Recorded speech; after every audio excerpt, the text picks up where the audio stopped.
여러분 안녕하세요. 경제학 세미나 오늘은 13번 13장으로 되어 있죠. 제목을 보면은 부자를 더 부자로 만든다고 해서 모든 사람이 부자가 되는 것은 아니다. 여기서 모든 사람이라고 하는 것에는 가난한 사람을 포함하는 거겠죠. 그러니까 부자들이 더 많은 이득을 보게 되면은 그 부자들에게 몰린 부가 가난한 사람들에게 이제 흘러가서 가난한 사람도 부자가 될 것이다. 다시 말해서 파이를 많이 키우면 그 가난한 사람들에게도 돌아갈 파이 조각이 커질 것이다. 그런 주장에 대한 부정이죠. 그런 주장이 있는데 그거는 사실이 아니다. 라고 하는 장하준 교수의 주장과 이거에 대한 반론으로 제목이 좀 이렇게 세련되진 않았어요. 부자를 도와주었더니 가난한 자의 삶이 개선됐다. 그러니까 부자를 도와준다는 것은 부자들이 더 이익을 많이 보도록 정책을 하니까 그로 인해서 더불어서 가난한 사람들도 소득이 증가했다. 이런 주장이겠죠. 그래서 이 두 개의 그 대립되는 주장, 굉장히 오래된 또 항상 이게 사람들 사이에 논란이 되고 있는 그런 주제이기도 하죠. 그래서 여러분들도 이번 기회에 이 주제에 관해서 어떤 논의가 핵심적인 것이고 거기에 대한 문제점들 그리고 거기에 대한 사실 팩트는 또 뭔가 그걸 통해서 여러분들이 이 주제에 대해서 나름대로의 견해가 생길 수 있기를 기대합니다. 먼저 이제 장하준 교수가 비판하려고 하는 대상은 이겁니다. 이런 문제적 주장들이 뭐냐? 먼저 부의 분배에 앞서 부의 창출이 우선이다. 부의 창출. 부가 만들어진 게 있어야 그걸 나누든 말든 할 거 아니냐 이런 얘기죠. 그 다음에 투자와 고용을 창출하는 것은 다 부자들이 하는 것이다. 투자와 고용을 만드는. 여기서 말하는 부자는 일종의 자본가죠. 또 우리가 좀 전문용어로 쓰면 부르주아들입니다. 나중에 얘기 또 자세히 나오니까 보기로 하고요.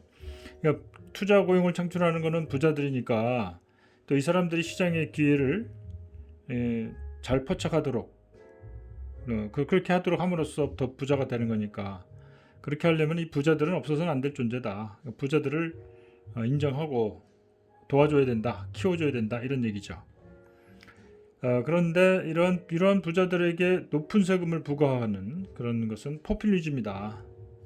그걸 통해서 결국은 포퓰리즘은 부의 창출을 어렵게 하는 것일 뿐이니까 부자들에게 높은 세금을 물리는 그런 일을 하지 마라 이런 얘기죠. 그래서 부자를 더 부자로 만들지 않고서는 가난한 사람도 형편이 나아질 수가 없다. 다시 말해 파이를 키워야 가난한 사람에게 돌아갈 목도 커지는 것이다 라는 아주 그 전통적인 주장들을 하고 있는 거예요. 사실 이러한 그 주장이 현대 경제 사회에 아주 잘 먹혀 들어가죠. 그래서 이제 부자들 세금을 깎아주자. 그래야 투자가 많이 일어날 것이다. 투자가 일어나면 고용도 늘어날 것이고 가난한 사람들도 소득이 증가하는 현상이 나타난다. 이런 얘기들을 했어요. 자, 사실이 어떤가 한번 볼까요? 여기에 대해서 이제 그 장하준 교수가 몇 가지 반론을 하는데 거기에 대한 요약을 보자면 핵심은 이겁니다. 이런 걸 우리가 트리클 다운이라고 하는데 물방울이 위에 이제 있는 물방울이 그릇에 물이 가득 차면은 물이 흘러 넘치죠. 그리고 밑에 텅 비어 있는 그죠? 비어 있는 그릇에 물방울이 이렇게 떨어진다 이거죠. 물방울이 그림을 잘 못 그리는데 자 위에 있는 그 물이 가득 차면은 흘러 넘친다 일로 그죠? 이게 트리클 다운이에요. 근데 이런 트리클 다운 경제학은 경제 정책을 딱 양분을 합니다. 두 개로 나눠요. 성장을 위해서 부자들을 위한 정책을 하는 것하고 또 하나는 성장 감소를 초래하는 가난한 사람을 위한 정책으로 양분합니다. 그러니까 정책을 딱 둘로 나눠요. 어떤 정책은 성장을 촉진하는 정책. 그러려면 부자들에게 유리한 그런 정책을 쓰자는 것이고요. 왜냐하면 투자를 하는 건 부자들이기 때문에 투자는 다 돈이잖아요. 그런 얘기고 반면에 가난한 사람들을 위한 정책을 하자면 부자들로부터 세금이나 이런 거를 많이 받아내야 되는 거 아니에요. 부자들이 돈이 줄어드니까 그만큼 투자를 안 할 것이다 해서 성장 감소를 부르는 뿐인 그런 빈자들을 위한 정책, 이 둘로 나누는 겁니다. 자, 이런 논리는 상당히 부자들을 위한 경제 정책을 하는 사람들의 입장에서 하는 얘기입니다. 그렇게 양분을 하는데, 자, 실제로 지난 30년간 부자를 위한 정책을 전 세계적으로 확산을 시켰어요. 그런데 그들이 주장하는 바와 같이 성장이 가속화되는 것은 보이질 않는다는 얘기예요. 실패했어요. 그럼 이 성장을 위한 부자들을 위한 정책이 옳다라고 주장하는 사람들의 주장이 근거가 없어지는 것이죠.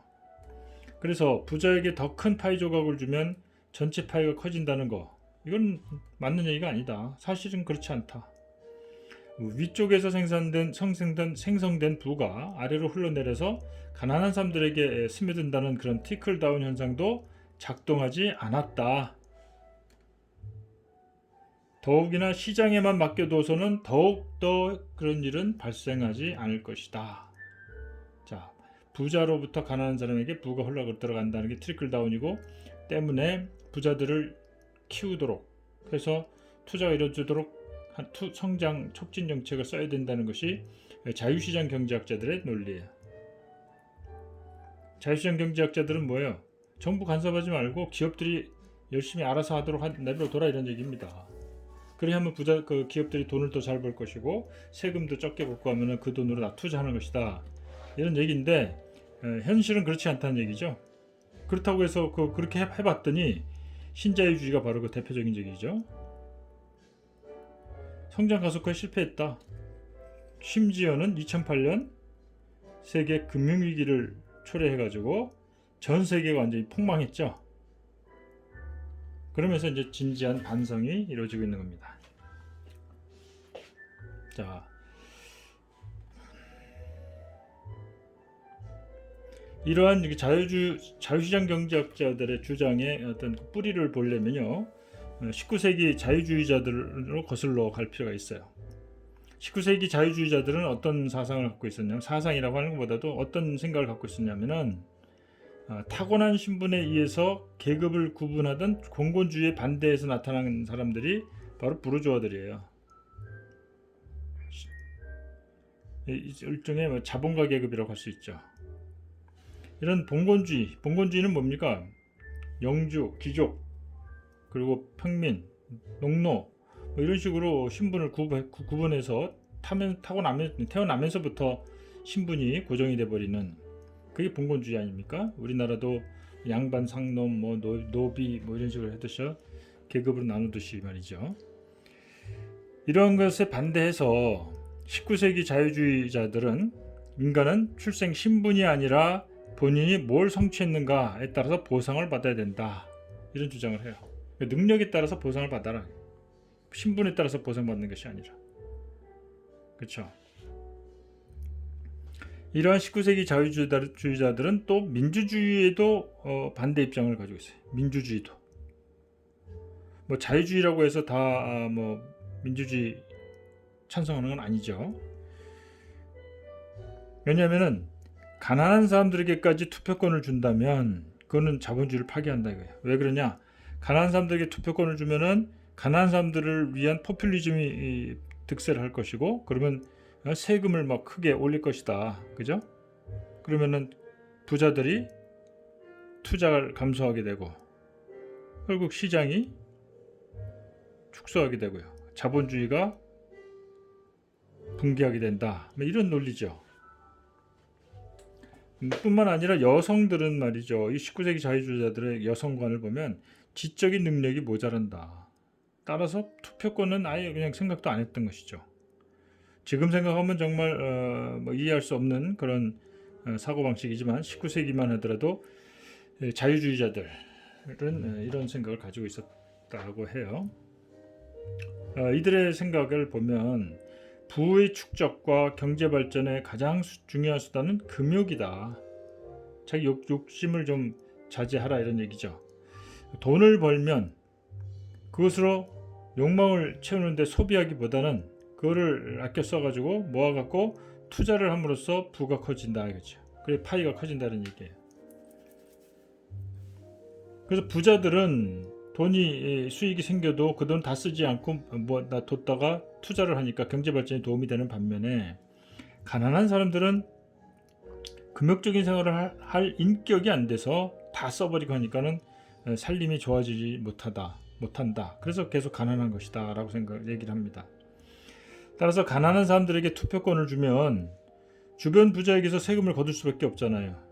그러면 결국 그 돈이 부자들에게 그대로 있으면 투자로 이어질 것인데 그것이 가난한 사람들에게 돌아가기 때문에 소비가 돼서 사라져버린다는 얘기예요. 따라서 장기적으로 볼 때 경제 발전을 저해하고 그래서 더욱더 가난하게 만든다 이런 얘기입니다. 이러한 자유주의자들의 논리는 고전파 경제학자들로부터 경제학적으로 뒷받침을 받아요. 이거는 고전학파 경제학하고 자유주의자들 그런 사람들이 모여서 이제 자유주의 경제학, 시장 경제학 이런 것들이 형성이 됐다고 보면 됩니다. 자, 이 시기에 가장 유명한 경제학자가 고전학파 경제학자죠. 리카도입니다. 리카도는 자본주의 경제가 개인이 아닌 계급으로 구성되어 있다라는 생각을 가지고 있어요. 계급으로. 이러한 계급론은 나중에 이제 마르크스 그 계급론으로 발전이 되죠. 리카도의 계급은 자본가 계급과 노동자 계급 그리고 지주 계급 이렇게 3대 계급이 자본주의 경제를 형성하고 있다고 보는데요. 이 지주 계급은 이제 나중에 자본주의가 발전하면서 이제 사라지죠. 남는 건 자본가 계급과 노동자 계급이고요. 마르크스는 바로 이 중에서 자본가와 노동자의 두 계급 간의 갈등을 일원화시킨 것이죠. 자, 이들 중에서 자본가는 소득의 거의 전부를 투자합니다. 그러니까 경제 발전으로 이끌어지죠. 성장으로. 그러나 노동자나 지주는 거의 다 소비를 해버린다 이렇게 보는 겁니다. 왜냐하면 노동자는 그 벌어들이는 수익이 워낙 적어서 그 돈을 다 쓰지 않고는 생존할 수가 없는 거예요. 그래서 쓸 수밖에 없는 겁니다. 지주는 어때요? 이 사람들은 사치하죠? 허영이 있죠? 그래가지고 이제 돈을 낭비하는 그런 사람들이라고 보면 되겠고요. 그래서 이제 지주는 뭐 그렇다 치고 이 자본가, 부르주아와 노동자, 프롤레타리아의 어떤 그 두 성향을 대비함으로써 설명을 하고 있어요. 즉 노동자는 소득의 전부를 소비한다. 따라서 국민소득에서 노동자들의 비중이 커질수록 경제성장은 위축된다. 왜? 투자가 안 이루어지고 다 소비돼 버리니까요. 반면에 잉여 생산물을 부자에게 집중하면은 부자들은 뭐 먹는 게 뭐 똑같잖아요. 그래서 모아둔 축적된 돈을 가지고 투자를 늘림으로써 경제성장을 촉진할 수 있다. 이런 논리입니다. 책에서는 이제 소련의 프레오브라젠스키의 예를 들고 있는데요. 이건 여러분들 참고로 한번 읽어보고요. 자, 그래서 이제 부자들에게 유리한 정책을 사용하면은 부자들이 돈을 많이 벌어서 더욱더 많은 투자를 하게 될 것이고, 그래서 경제 성장이 촉진된다고 하는 논리가 시장 자유주의자들의 논리죠. 실제로 그런가를 한번 팩트 체크를 한번 해보도록 하겠습니다. 19세기 후반에서 20세기 초반까지 웨스턴 옵슈트, 그러니까는 뭐냐면은 유럽에서 갈라져 나온 나라들, 미국, 캐나다, 오스트레일리아, 뉴질랜드 같이 그런 갈라져 나온 나라들 웨스턴 옵슈트이라고 해요. 이런 20세기 초반에 이런 웨스턴 옵슈트에서는 가난한 남자들에게도 투표권을 부여하도록 결정을 합니다. 인류사적으로 매우 중요한 그 분기점이 되죠. 그래서 민주주의가 이제 좀 더 확산이 되는 계기가 됐고요. 그래서 이제 투표권을 부여했음에도 불구하고 자유시장 경제학자들이 우려했던 바 고율 세금 폭탄에 의한 자본주의 파멸 같은 현상은 없었어요. 그러니까 세금을 가난한 사람들에게 투표권을 주면 가난한 사람들의 인구가 많으니까 그 사람들에게 유리한 정책을 펴는 정치인을 뽑고 그 사람들이 그런 정책을 하게 되면 결국은 부자들에게 세금을 많이 걷는 방법밖에 없거든요. 그 재원을 마련하려면. 그런 얘기입니다.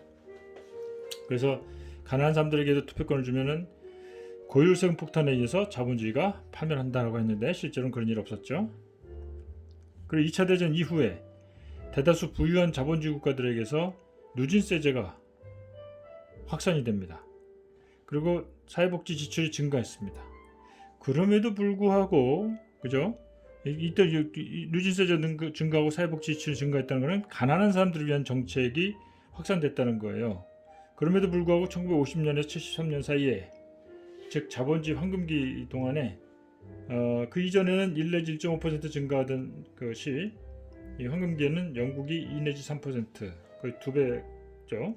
유럽은 4 내지 5%, 일본은 8%. 그야말로 굉장히 빠른 속도로 경제가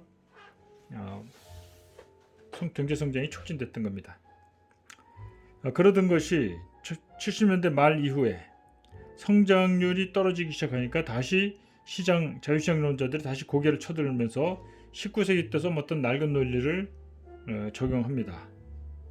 그렇게 해서 투자 계급에게 돌아가는 몫이 줄어든 것이 성장 감소의 원인이라고 주장을 하고 있어요.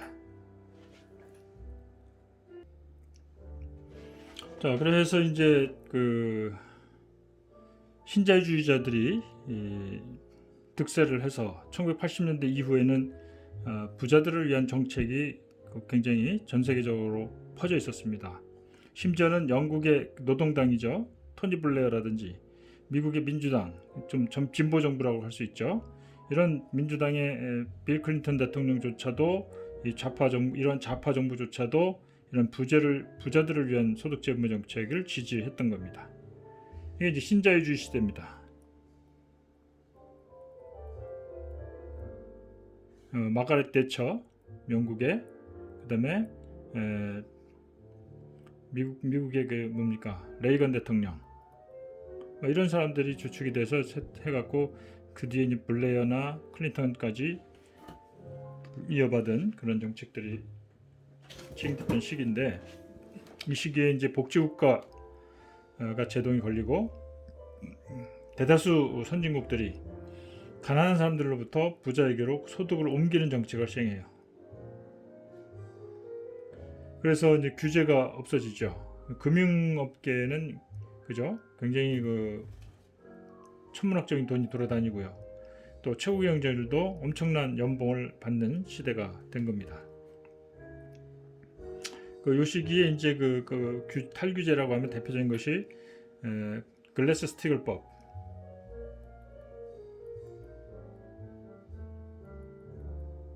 이게 이제 일반 은행과 투자은행 IB라고 그러죠. 이 사이에 벽이 있는데 이 벽을 허물어 버렸어요. 그러니까 은행이나 그 투자은행, 우리나라 말하면 증권회사 같은 형태죠. 이게 합쳐가지고 고삐 풀린 망아지처럼 그 금융시장을 휘저었다 보니까 엄청난 그 안에서의 그 모순이 생기고 그게 터진 것이 글로벌 금융위기입니다. 또 이 와중에 또 최고 경제들은 엄청난 이 사람들은 이제 오로지 주가만 올리면 되는 거예요. 목적이. 그러면 연임이 가능하죠. 그러니까 주가를 올리면은 주주들이 최고 경제들에게 천문학적인 그 연봉을 가져가겠다는 한 것도 다 승인해 줍니다. 주주들이. 주가 오르니까 자기들한테 유리하잖아요. 그러니까 수고했다고 진짜 엄청난 연봉을 받도록 보너스도 받도록 하는 것들을 다 승인해 주고 그래서 이런 일들이 벌어집니다. 전에 우리 배웠잖아요. 주주자본주의. 그죠? 그때 설명을 했던 거고요. 게다가 이 시기에 이제 그 규제가 풀어지니까 기업들이 독점적 지위를 활용해서 환경을 파괴하고 오염시키고 이게 엄청난 빠른 속도로 진행이 됐습니다. 또 더 쉬운 노동자 해고. 이건 기업에게 유리한 것이죠. 높은 수익을 추구하려고 그래요. 80년대, 90년대까지 이런 일들이 이루어졌습니다. 우리나라는 근데 박근혜 대통령 때 쉬운 해고법을 만들어라고 했어요.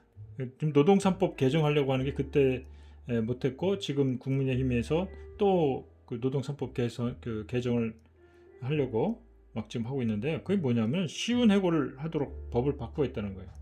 그동안에는 지금까지는 경영상 아주 굉장히 치명적인 그런 위기에 처했을 때만 해고를 허용할 수 할 수 있도록 허용을 하고 있는데 그러지 않고 언제든지 자의적인 판단에 의해서 경영자의 판단에 의해서 해고할 수 있도록 하는 뭐 이런 것들을 하고 있습니다. 하여튼 이런 그 신자유주의 시대에 이러한 현상들이 있었죠. 거기다 무역자유화로 노동임금도 낮출 수 있었습니다. 즉 임금이 싼 나라로 공장을 이전하겠다라는 협박을 함으로써 여러 가지 그 자국의 노동자들에게 임금 인상을 요구를 하지 못하도록 무마시키는 그런 수단으로 사용이 된 겁니다. 결과적으로 볼 때 선진국에서는 오히려 불평등이 더 심화됐더라. 자, ILO 국제노동기구죠. ILO에 따르면 90년에서 2000년 사이 20개 선진국에서는 그 중에서 16개 나라가 불평등이 심화됐어요. 불평등이 스위스만 낮아졌어요. 그리고 65개 개도국 중에서는 41개국이 불평등이 더 심화됩니다. 워싱턴의 싱크탱크인 EPI에 따르면 1979년부터 2006년 사이에 미국 상위 1%의 소득 비중이 10에서 22.9로 2배 이상 커졌고요. 상위 0.1%의 그 소득을 가진 사람들은 1979년에 3.5%에서 2006년에 11.6%. 거의 뭐 3배 정도죠. 이렇게 소득을 많이 가져가는 겁니다. 그러니까 이러한 그 상층부의 극소수층이 많이 가져가면은 하층부의 대다수 사람들의 수입이 줄어드는 것을 의미하는 것이죠.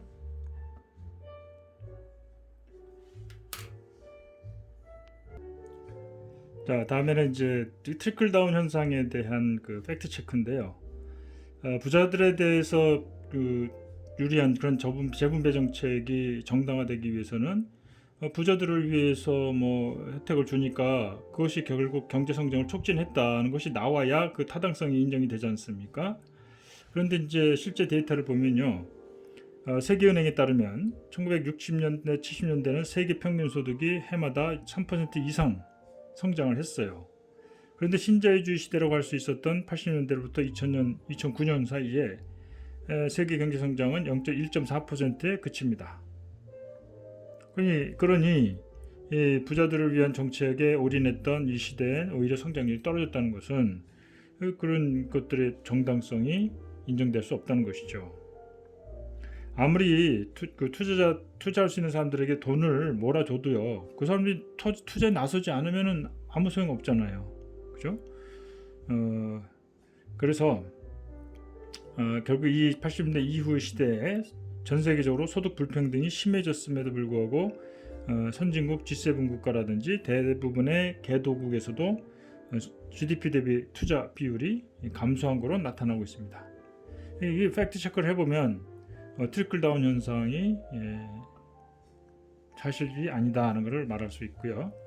또 백보 양보를 해서 부자를 위한 정책을 했더니 부자들의 소득이 늘었다고 합시다. 근데 부자들의 소득이 늘었다고 그 늘어난 소득이 가난한 사람들에게도 흘러 들어가느냐? 그 보장이 없다는 거예요. 뭘로 보장할 겁니까? 부자들은 돈을 많이 버니까 아주 그 고가의 사치품들을 주로 쓰겠죠. 그게 서민들에게 무슨 관계가 있겠어요? 거기다가 그걸 또 시장에 그냥 내버려 두면요, 절대로 상류층의 부가 흘러 들어갈 수가 없습니다. 정부가 나서서 거기에 맞는 정책을 해야만 그게 가능해지는 것이죠. 앞에서 언급했던 EPI에 따르면 1989년부터 2006년 사이 신고전학파 신자유주의 시대죠. 미국 상위 10%가 미국 전체 총소득 증가분의 91%를 가져갔어요. 말이 됩니까? 사실이에요. 상위 1%가 59%를 가져간 것으로 나옵니다. 대단하지 않습니까? 이와 같이 불평등이 심화된 거죠. 반면, 그러니까 이제 이러한 현상들이 나타나니까 옛날에 몇 년 전에 월가를 점령하라, 그죠? 그런 운동이 있었어요. 굉장히 사회적인 불안이 야기가 되는 것이죠, 그죠? 반면 복지국가 시스템 국가, 북유럽 같은 나라들이죠. 성장의 혜택이 곧 사회 전체로 확산되기가 쉽습니다. 그래서 이제 세금과 소득 이전이 시행되기 전에 보면은 벨기에나 독일은 미국하고 비슷했어요. 아니요. 시행되기 전에는 벨기에가 독일이 미국보다 더 불평등했었어요. 그리고 그러니까는 이런 복지 정책과 관련한 얘기인데요. 뭐 벨기에든 독일이든 복지 정책이 시행되기 전에는 미국보다도 불평등이 더 심했습니다. 그런데 지금은 이러한 나라들이 복지 정책이 되면서 오히려 미국보다 더 불평등이 지금은 더 줄어들었고 사회 전체적으로 경제도 활성화되고 있다는 걸 알 수 있지 않습니까? 결국은 이 트리클 다운이 작동하려면 복지국가라고 하는 그 시스템이 필요하다는 거예요. 그러한 뭐 전기 펌프가 물을 위에서 그냥 흘러내리는 게 아니라 양수기를 거기다 대고 전기를 모터를 돌려서 물을 끄집어내지 않는 한 절대 나오지 않는다, 이런 얘기입니다. 뭐 비유가 굉장히 재밌는데요.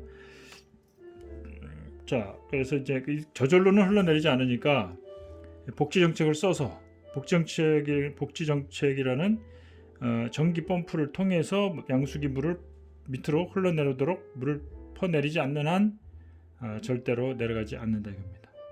아니면 여러분들도 가끔 그런 실험 해보죠. 높은 위치에다가 여기다 양동이를 놓고, 그죠? 여기다 호스를 해가지고 이렇게 낮추면은 요 위치에 놓으면은 이게 낮은 쪽으로 물을 한번 쭉 뿜어내면 계속 자동으로 물이 쫙 쏟아져 나오잖아요. 이런 빨대가 있어야 된다는 얘기예요. 이런 빨대가 없으면 절대 그냥 놔두면 내려오질 않아요.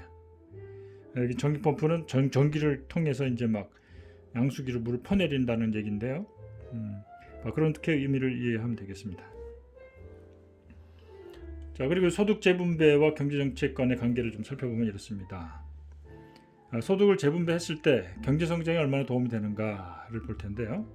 시기와 방식이 적절하다면 가난한 사람을 위한 소득 재분배도 경제 성장을 촉진하는 경우가 많이 있다. 그 근거가 많이 있다는 겁니다.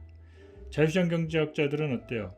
소득 재분배 정책을 하게 되면, 또는 그 자유주의자들은 어때요? 가난한 사람들은 그냥 소비하기 바쁘고 그래가지고 경제 성장에 도움이 안 된다.